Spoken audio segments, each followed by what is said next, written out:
Bismillahirrahmanirrahim. Assalamualaikum warahmatullahi wabarakatuh. Innal hamdalillah nahmaduhu wa nasta'inu wa nastaghfiruh wa na'udzu billahi min shururi anfusina wa min sayyiati a'malina. May yahdihillahu fala mudilla lahu wa yudlil fala hadiya lahu. Asyhadu an la ilaha illallah wahdahu la syarika lahu wa asyhadu anna Muhammadan abduhu wa rasuluh sallallahu alaihi wa alihi washabbihi wa man tabi'ahum bi ihsan ila yaumiddin amma ba'd. Fa inna asdaqal hadithi kitabullah wa khairal hadi hadi Muhammadin sallallahu alaihi wa alihi wasallam wa syarrul umuri muhdatsatuha fa inna kulla muhdatsatin bid'ah wa kulla bid'atin dhalalah wa kulla dhalalatin finnar. Ma'asyiral ikhwani wa akhwati fillah rahimani wa rahimakumullah. Pada malam hari ini kita akan lanjutkan dari pembahasan kita mengkaji dari 20 prinsip dalam mengagungkan ilmu yang kita ringkas dari kitab Ta'zim al-Ilm karya Syekh Shalih bin Abdullah Al-Utsaimin hafizahullah taala. Ya. Di pertemuan sebelumnya sudah kita baca pendahuluan. Kita sudah terangkan dari manfaat seorang mempelajari dari Ta'zim al-Ilm ini. Ya. Dan juga sudah diterangkan dari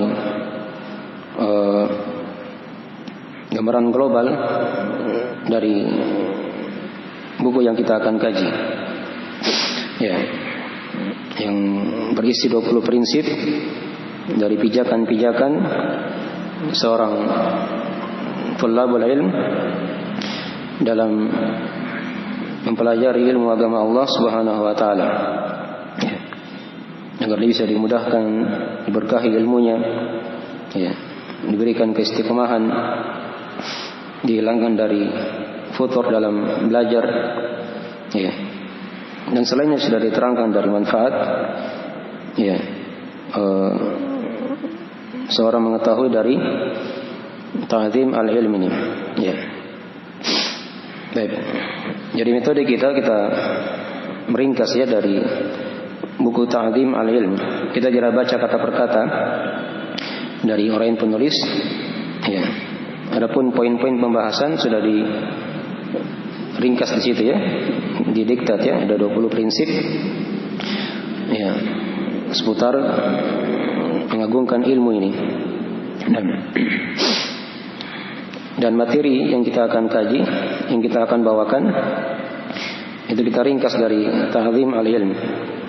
Kita bahasakan dengan bahasa Indonesia ya, walaupun kitab aslinya dari bahasa Arab, tapi kita bahasakan dengan bahasa Indonesia. Baik. Nah, ya kita sekarang masuk di al-ma'aqid yang pertama. Dari prinsip yang pertama, yaitu kata beliau hafizahullah taala, al-ma'aqidul awwal tatkhiru wi'a'il ilm. Nah, prinsip yang pertama dalam mengagungkan ilmu yaitu tentang masalah tathhir wi'a al-ilm, yaitu membersihkan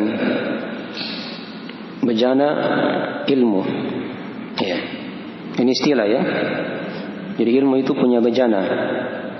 Ilmu agama ini punya apa? Punya bejana. Dan Syekh terangkan di situ. Bejana ilmu itu adalah hati. Adalah hati. Jadi seorang yang ingin mempelajari ilmu agama, awal kali yang dia lakukan, dibersihkan hatinya, ya, agar ilmu itu mudah masuk dalam hati seorang hamba. Ya. Adapun adillah dari ma'aqid yang pertama ini, ya, pondasi atau prinsip yang pertama itu diterangkan dalam surah Al-Mudaththir, dan juga ada beberapa hadis-hadis yang kita akan baca. Ya, perhatikan surah Al-Mudaththir ya, kita baca dari awal surah Al-Mudaththir. Ya. A'udzubillahi minasyaitonirrajim. Bismillahirrahmanirrahim. Ya ayyuhal mudaththir qum fa'andir wa rabbaka fakabbir wa thiyabaka fatahhir warrujza fahjur. Ya, ini 5 ayat dari awal ayat surah Al-Mudaththir. Ini landasan dari prinsip yang pertama dalam mengagungkan ilmu agama Allah Subhanahu wa taala. Ya, perhatikan tadi di awal ayat dikatakan oleh Allah, ya ayyuhal mudaththir, wahai orang yang berselimut.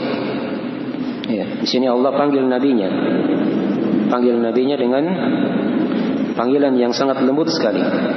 Ya. Bukan dia bilang wahai Muhammad, ya, tapi dia panggil apa?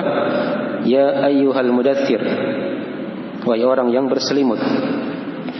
Karena ketika itu Nabi SAW sedang berselimut, ya, tidur ketika itu. Dan surah Al-Mudaththir ini dari surah yang kedua turun setelah surah Al-Alaq. Ya, surah pertama kan surah apa? Al-Alaq. Iqra bismi rabbikal ladzi khalaq, 5 ayat kan? Ya, setelah itu turun surah Al-Mudaththir. Ya. Dari surah yang pertama turun kepada Rasulullah sallallahu alaihi wasallam. Ya. Perhatikan tadi dikatakan di awal ayat, ya ayyuhal mudaththir, wahai orang yang berselimut. Qum fa'andir, bangkitlah kamu, berikanlah peringatan. Ya. Wa rabbaka fakabbir, dan Rabbmu besarkanlah, agungkanlah. Jadi Nabi diperintah oleh Allah untuk membesarkan Allah, mengagungkan Allah Subhanahu wa taala. Ya. Dialah Allah yang Maha berilmu. Maka ini ada isyarat kata para ulama, seorang ketika dia ingin agar wahyu itu mudah, ilmu itu agar mudah masuk dalam hati seorang hamba, maka dia agungkan ilmu itu. Diagungkan Allah yang mengajarkan ilmu kepadanya.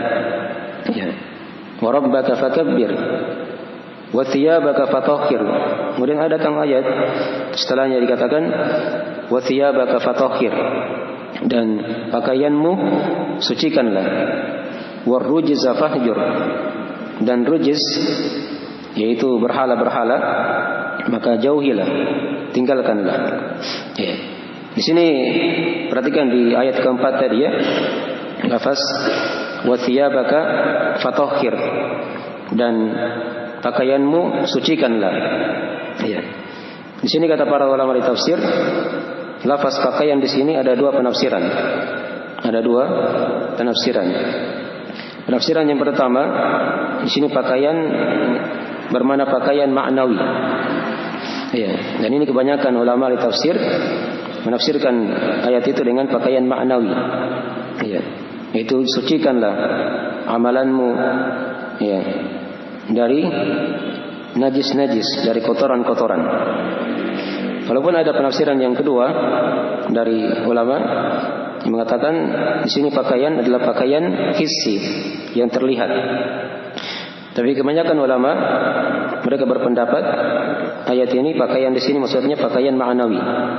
Karena sebelumnya ayat tadi itu dikatakan wa rabbaka fakabbir, dan Rabbmu besarkanlah, agungkanlah. Ya. Maka ini dari makna-makna. Ya. Kemudian dikatakan di ayat setelahnya dikatakan war rujza fahjur, dan berhala jauhilah, disuruh tinggalkan hal-hal yang kotor, ya, dari akidah, keyakinan.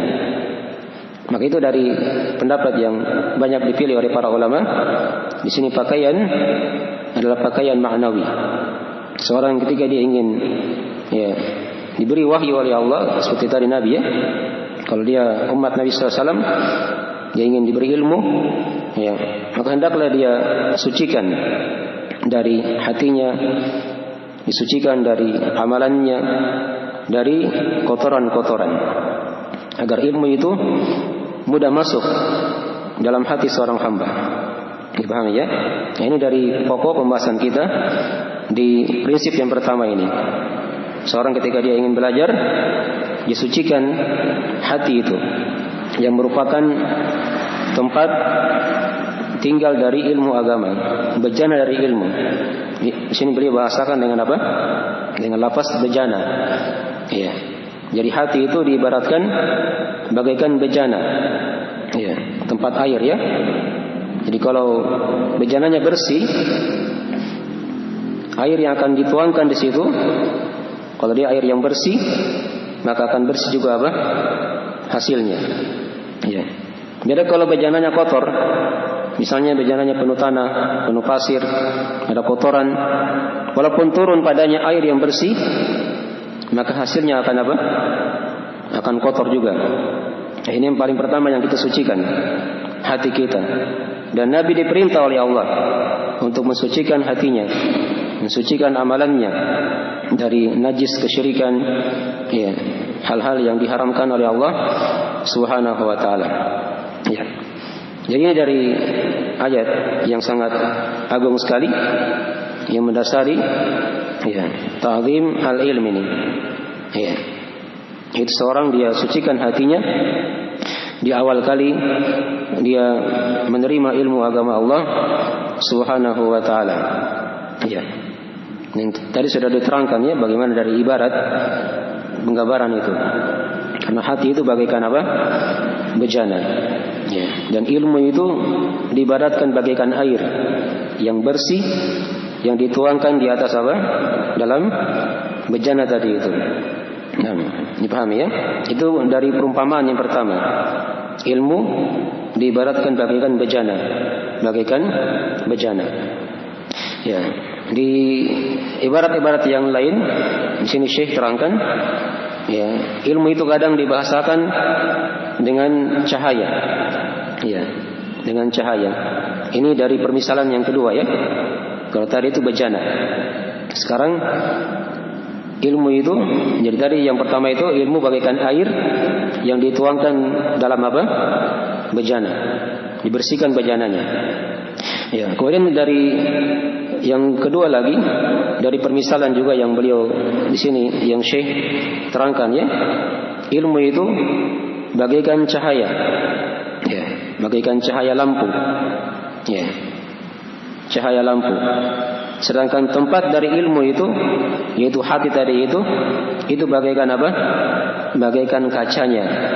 Ya. Coba kita lihat lampu ya. Terserah mau lampu apa? Mau lampu listrik kah? Atau lampu tembok? Ya, yang pakai minyak.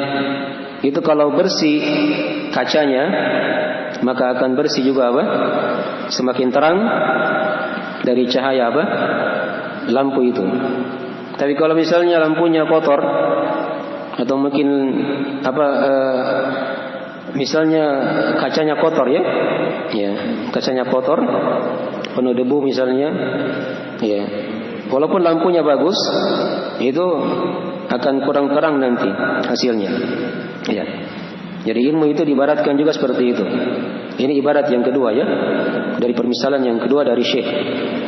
Ya, ilmu itu bagaikan cahaya yang ada pada lampu. Ya, jadi hati itu bagaikan apa? Kaca. Ya. Dan seperti itu harusnya seorang hamba ya. Dia jadikan hatinya seperti apa? Seperti kaca. Kalau dia kotor bisa dilap, dibersihkan. Ya. Jangan jadikan seperti busa. Ya. Tahu busa kan? Busa itu seperti orang cuci piring itu ya. Semua yang ada di situ dia apa? Diserap. Nah, jangan jadikan hati seperti itu. Nanti sembarang masuk. Mau yang bagus, mau yang kotor, masuk semua nanti. Tapi jadikan hati seperti apa? Seperti kaca. Kapan dia kotor bisa dicuci. Ya, dengan mudah sehingga dia apa? Mengkilat kembali, bersih kembali. Ini ibarat yang kedua ya dari penulis di sini ya, dari Syekh Hafizahullah taala. Baik. Ya, mungkin sekarang ada yang bertanya. Ya, jadi sudah dua perumpamaan ya. Ilmu itu yang tadi yang pertama diibaratkan bagaikan apa? Bagaikan air yang bersih yang dituangkan dalam apa? Bejana. Jadi kalau bejananya bersih, maka akan bersih juga hasilnya. Yang kedua, ilmu diibaratkan bagaikan apa? Cahaya, lampu. Andai kata kacanya itu bersih, maka cahaya juga akan terang dan bersih juga hasilnya. Dipahami ya? Baik. Jadi ini dari pentingnya kita kita perbaiki dari hati kita ya. Nah, dalam mempelajari ilmu agama Allah Subhanahu wa taala. Jadi tadi sudah kita bawakan ayat yang pertama ya. Itu dalil yang pertama, surah Al-Mudaththir. Dalil yang kedua yang beliau bawakan di sini adalah hadis dari riwayat Imam Muslim dari Abu Hurairah radhiyallahu taala anhu. Ya, di mana kata Rasulullah sallallahu alaihi wasallam, "Innallaha la yanzuru ila suwarikum wa amwalikum, walakin yanzuru ila qulubikum wa a'malikum." Ya. Kata Nabi SAW, sesungguhnya Allah tidaklah melihat kepada bentuk-bentuk kalian, rupa-rupa kalian, dan harta-harta kalian. Tapi Allah lihat adalah apa? Hati-hati kalian dan amalan-amalan kalian. Letak pandangan Allah kepada hamba itu bukan kepada zahirnya, ya, bentuknya bagaimana dia, atau dilihat hartanya, tidak. Tapi yang Allah lihat adalah apa? Hati dan amalan seorang hamba. Maka diperbaiki hati ya. Sebelum seorang dia terlalu jauh belajar, ya, ini hati perlu diperbaiki. Ya, perlu diperbaiki. Ini dalil yang kedua ya, hadis. Dalil yang ketiga diterangkan juga dalam riwayat Al-Bukhari Muslim dari An-Nu'man bin Bashir. Ya. Di mana kata Nabi sallallahu alaihi wasallam, "Ala inna fil jasadi mudghah.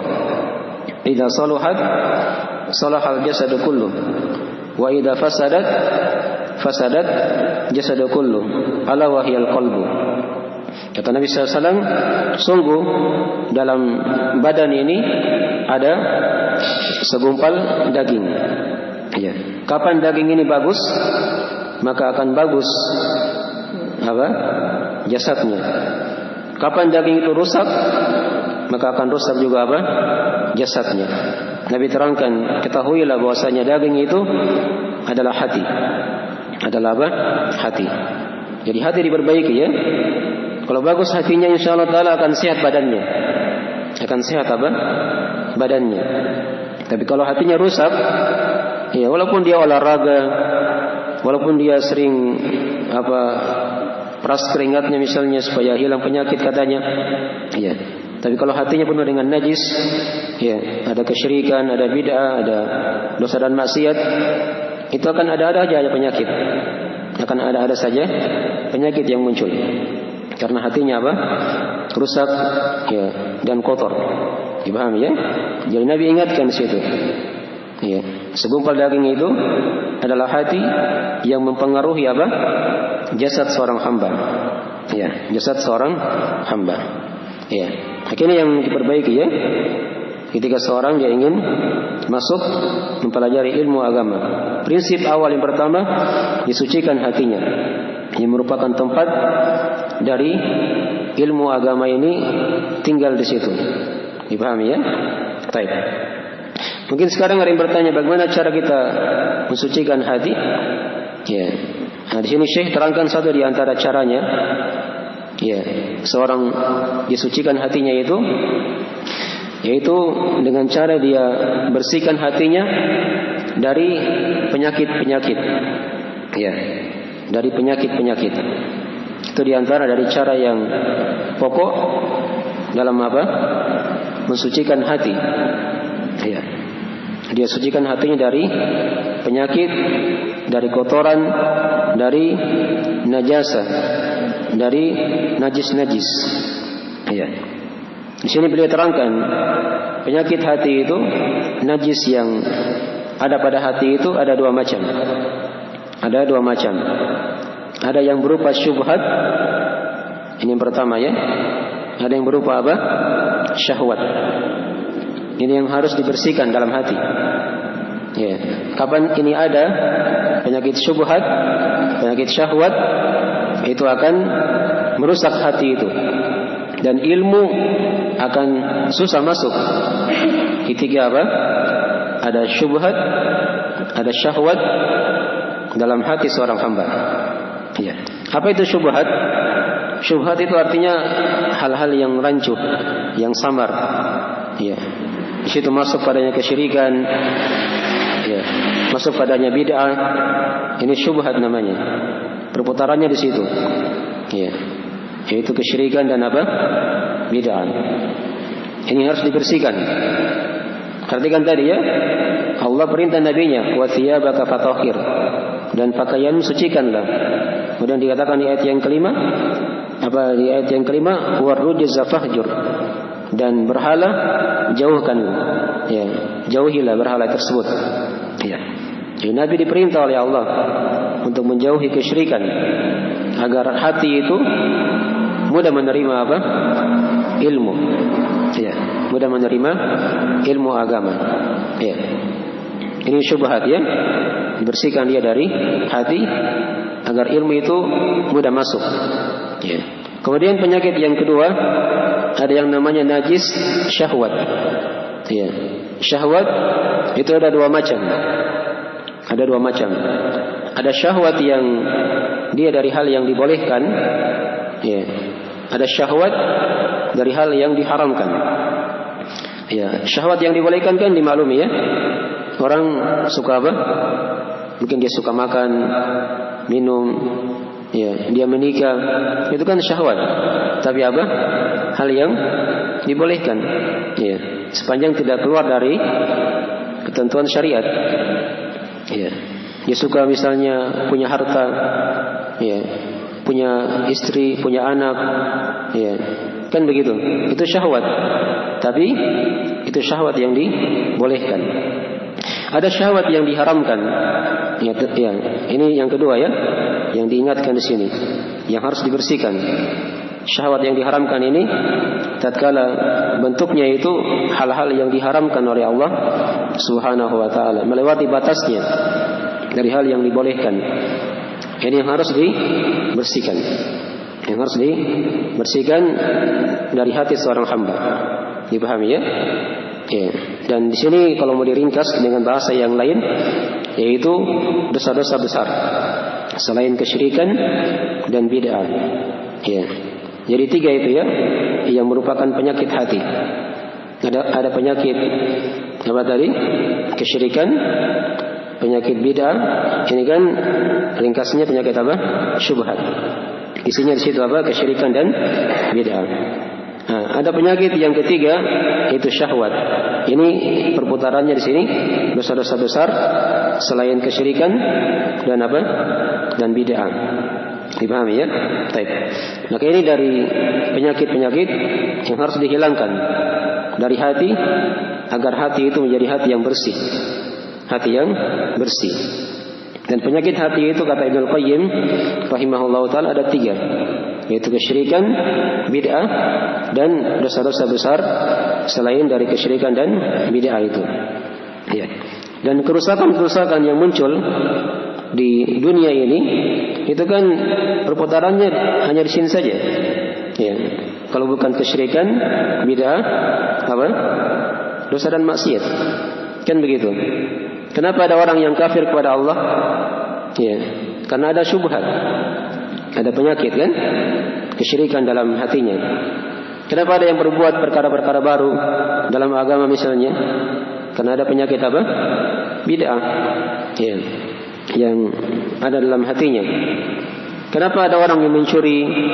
Ya, yang berzina, minum khamar, ya, main judi. Itu kan karena ada penyakit apa? Syahwat. Ya. Ini yang harus dibersihkan agar ilmu itu mudah masuk dalam hati seorang hamba. Jadi ini diantara cara ya, dari cara-cara mensucikan apa? Hati itu. Dibersihkan dia dari najis-najis syahwat, apa? Najis syubhat dan najis apa tadi? Syahwat. Dipahami ya? Kalau dibahasakan dengan bahasa yang lain, dibersihkan dia dari kesyirikan, dari bid'ah, dan dari apa? Penyakit dosa-dosa besar. Dipahami ya? Baik. Ini dari cara yang sangat ampuh sekali untuk membersihkan hati yang Syekh terangkan di sini ya, dari prinsip yang pertama ini. Ya. Ada cara-cara yang lain lagi diterangkan oleh para ulama, ya, seperti dia mempelajari ilmu agama, ya, terutama ilmu tauhid, ya. Karena siapa yang baik tauhidnya, yang baik keimanannya, maka Allah akan beri hidayah kepada hatinya. Ya. Wa man yu'min billahi yahdi qalbah. Dan siapa yang beriman kepada Allah, Allah akan berikan hidayah kepada apa? Hatinya. Jadi itu juga diantara cara yang lain. Dia bersihkan hatinya dengan dia mempelajari ilmu agama, terutama ilmu-ilmu yang berkaitan dengan keimanan. Ya, ilmu tauhid. Ya. Ilmu-ilmu yang berkaitan dengan nama-nama dan sifat Allah Subhanahu wa taala. Itu hal-hal yang dengannya akan mensucikan hati seorang hamba. Dipahami ya? Itu cara yang lain lagi. Hanya di sini beliau tidak terangkan ya, tapi diterangkan oleh para ulama yang lainnya. Baik. Ya sudah dua ya caranya. Cara yang ketiga dari cara juga yang lain untuk mensucikan hati. Jadi ditulis tadi ya, dihitung-hitung. Apa tadi yang pertama? Sucikan hati dengan apa? Membersihkan dari kotoran-kotoran, apakah syubhat atau syahwat. Yang kedua apa tadi? Sucikan hati dengan mempelajari ilmu agama, terutama ilmu yang berkaitan dengan tauhid, keimanan, ya, nama-nama dan sifat Allah Subhanahu wa taala. Ya, cara yang ketiga dari cara juga yang lain lagi untuk mensucikan hati, ya, dia banyak membaca Al-Qur'anul Karim. Ya. Dia tadabburi ayat-ayat Allah, dia pahami maknanya. Itu Al-Quran bukan hanya dibaca saja ya, tapi dia dibaca sekaligus ditadabburi maknanya, dipahami maknanya. Ya. Karena itu dari hikmah diturunkan Al-Quran padanya. Kitabun anzalnahu ilaika mubarakun liyadabbaru ayatihi. Kitab yang diturunkan ya kepada Muhammad diberkahi. Apa tujuannya kata Allah? Liyadabbaru ayatihi, agar mereka mentadabburi ayat-ayatnya. Ya. Itu cara ya mensucikan hati juga. Ya. Ala bi dzikrillahi tatmainnul qulub. Ketahuilah kata Allah, dengan berzikir kepada Allah, ya, mengingat Allah, maka itu akan membuat hati itu menjadi apa? Tenang. Itu cara yang ketiga ya. Nah, dengan membaca Al-Quran dan dia mentadabburi dari makna Al-Quran tersebut. Kemudian cara yang keempat dari cara yang lain lagi agar hati itu bersih, ya, itu dia banyak bertobat kepada Allah Subhanahu wa taala. Ya, kita ini kan tidak ada yang selamat dari apa? Dosa. Bahkan diterangkan dalam hadits qudsi kata Allah, ya ibadi innakum tukhti'una bil-laili wan-nahar. Ya, wahai hamba-hambaku, kalian itu ya bersalah, senantiasa bersalah siang dan malam. Ya. Tapi Allah berikan jalan keluar di situ. Ya. Buka pintu taubat pada hamba agar hamba itu menjadi orang-orang yang beruntung. Ya, dipahami ya? Dan taubat itu banyak sekali manfaatnya. Istighfar pada Allah itu sangat banyak sekali manfaatnya. Di antara manfaatnya mensucikan apa? Hati seorang hamba. Ya, karena seorang hamba ketika dia berbuat dosa, itu kan diterangkan dalam hadis ya, akan dititikkan dalam hatinya itu titik hitam. Ya. Kapan dia bertobat, Allah akan apa? Hilangkan titik tersebut. Tapi yang salah itu ketika dia berbuat dosa, dia tidak bertobat, dititikkan lagi hitam, sampai hatinya apa? Menghitam. Ya, itulah yang dikatakan dalam ayat Al-Quranul Karim, kalla bal rana ala qulubihim ma kanu yaksibun. Ya, sekali-kali tidak. Rana ala qulubihim.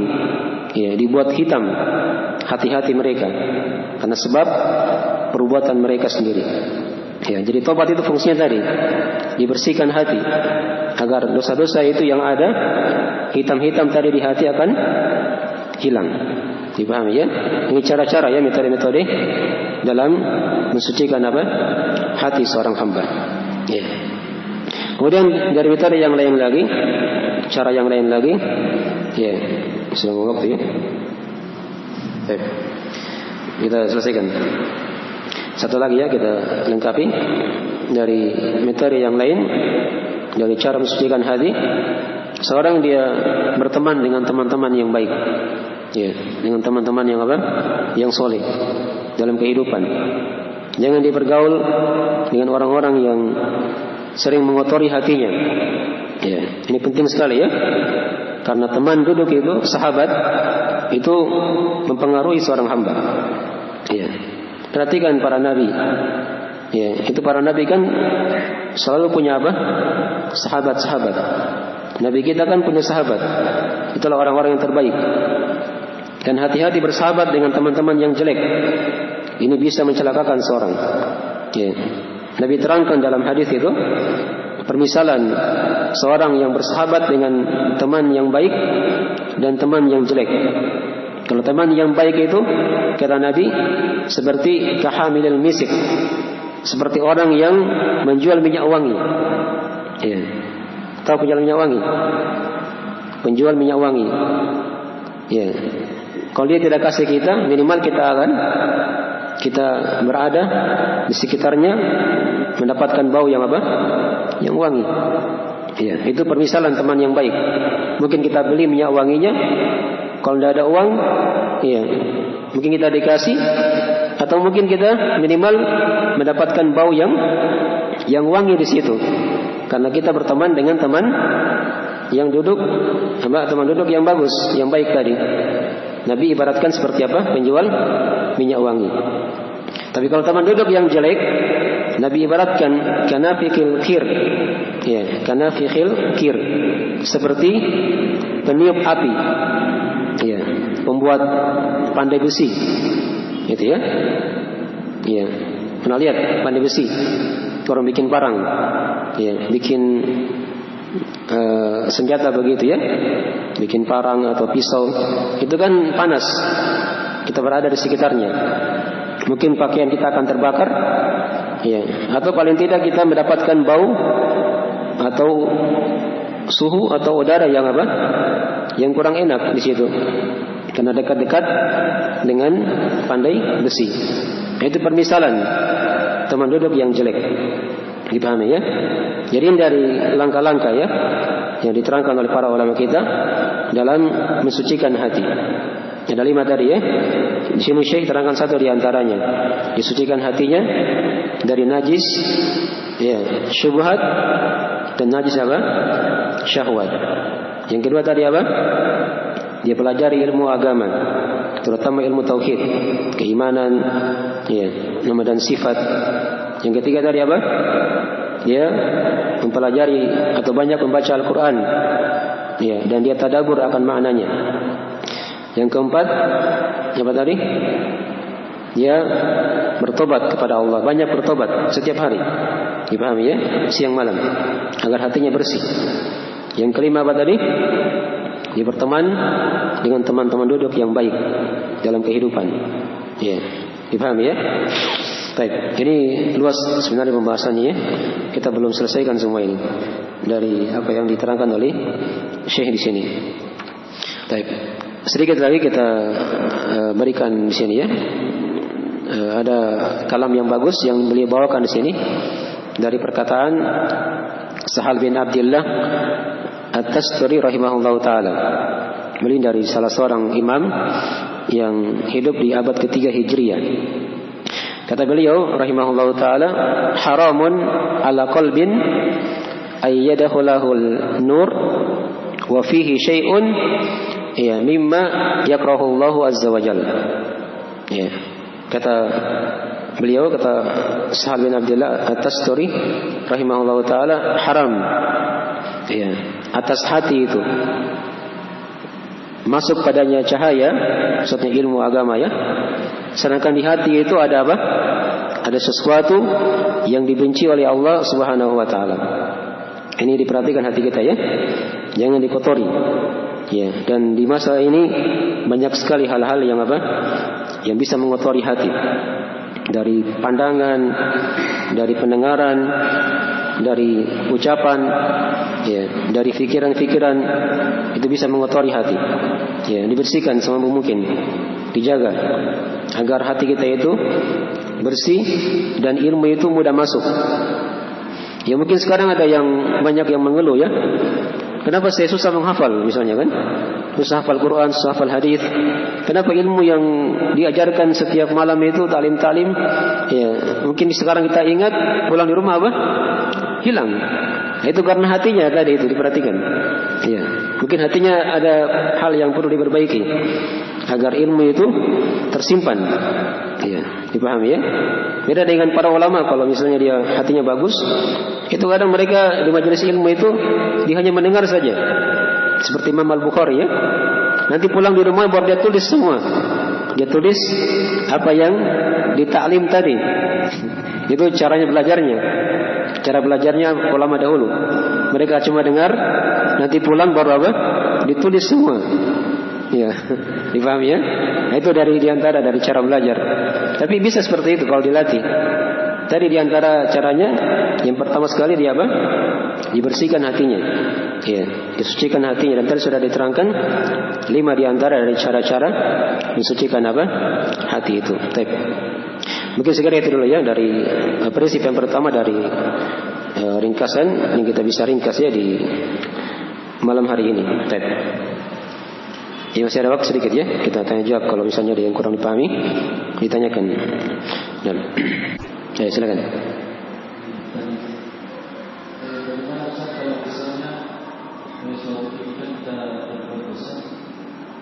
Kemudian kita langsung bertobat dengan betul-betul bertobat. Iya.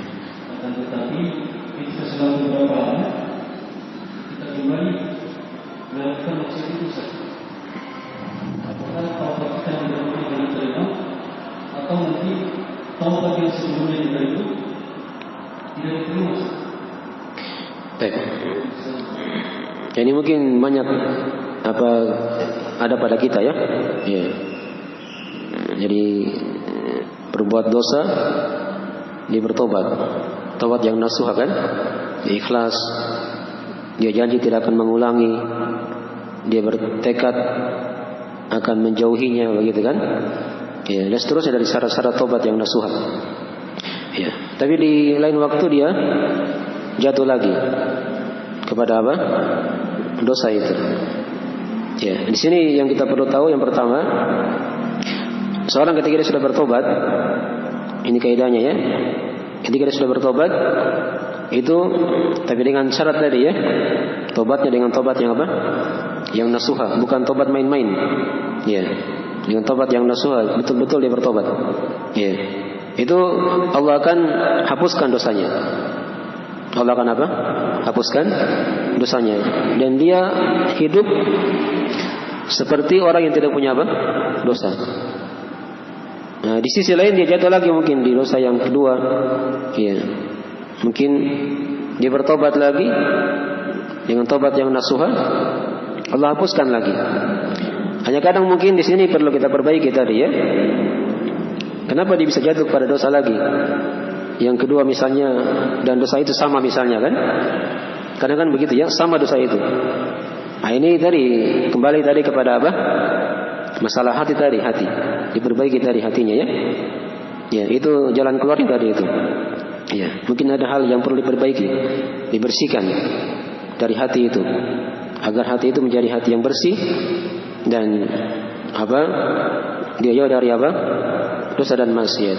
Tapi saya ingat satu lagi ya, kalau mau ditambah juga bagus juga diamalkan ya. Dari hal yang bersihkan hati, dia banyak berdoa kepada Allah. Ya, selalu tadi itu ya. Banyak berdoa kepada Allah. Doa yang Nabi baca itu kebanyakannya Allahumma ya muqallibal qulub, apa? Tsabbit qalbi ala dinik. Ya, wahai yang membolak-balikan hati. Ya. Kokohkanlah hatiku di atas agamamu. Karena hati kita ini itu diterangkan di hadis yang lain ya. Dia itu terletak di antara jari jemari Allah. Itu hati manusia semuanya. Dibolak-balik. Iya. Sesuai dengan apa yang Allah kehendaki.